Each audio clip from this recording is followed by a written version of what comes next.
Hi, JD back for another podcast. I've been reaching out to you all on social media to try and get as many people as possible to tell their stories about mental health, the trials and tribulations, and the successes despite struggles. If anyone would like to get involved, contact me on Facebook at MH Podcasts or Twitter at Mental Podcasts. Today I'm going to talk about Philip's story, and reading through it I was so touched by his bravery for opening up to me so much. His journey's been really hard and emotional, but I'm so happy he's reached out and told his story.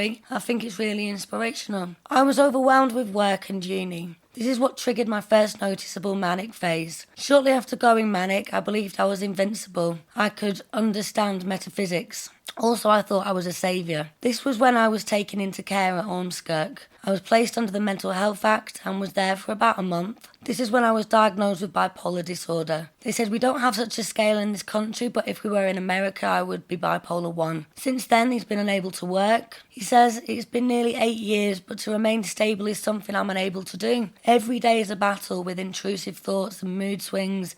Sometimes I can go for weeks being fine, and other days I can be up and down hourly. It depends on how it tries to get me that day. He said, I'm currently on 5 different medications for my mental illness, which I have to take on a daily basis. The 2 most important are mood stabilisers and an antipsychotic. These can make me feel drowsy and lethargic, but I continue taking them because without them, I would be more than likely more unwell than I am with them. Not long ago, I was told I had an undiagnosed psychosis, which is why I not only suffer from mood swings, but also intrusive thoughts. These range from suicidal to homicidal thoughts or lingering anxiety about everything. My day usually consists of attempting to get up and make some use out of my day. I'm always with someone 24/7, as without support I struggle to keep my thoughts in my head. The biggest struggles I face are the constant changes in my moods and intrusive thoughts, and also managing to stay positive despite all this. As well as the stigma attached to having mental health issues, I struggle when I meet old friends or new people and they ask what I do for work or how I can't seem to focus on what they are saying to me. A bad day for me can be something you can't define so easily. It can be staying in bed for a long time, sometimes a whole day until evening. Having something to be ready for is daunting, which creates anxiousness, which can cause depression. Thinking I somehow will miss the thing I'm meant to be doing, or that it'll somehow go wrong. He goes on to say, thankfully I've had good support from my relatives and fiancé and daughter, who tries despite not being able to see something physical, but she knows there's something wrong inside my thoughts. I have a great GP who has now taken me completely under his care. I'm no longer under the early intervention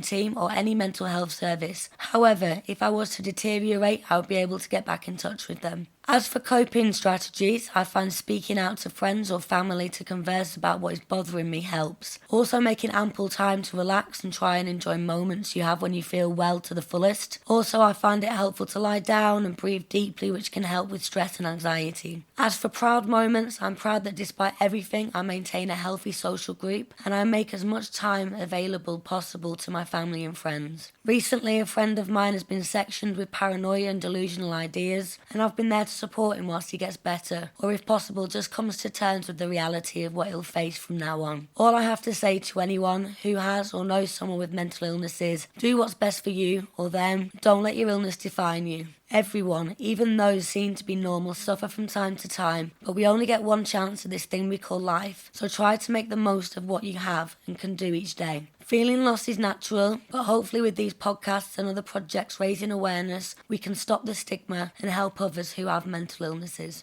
That's so cool. Philip's really opened up there and I'm so proud of him. I want to say thank you so much for listening. I'm going to continue bringing these stories to you. Hopefully we can reach out, we can raise some awareness and have a bit of acceptance. Thank you.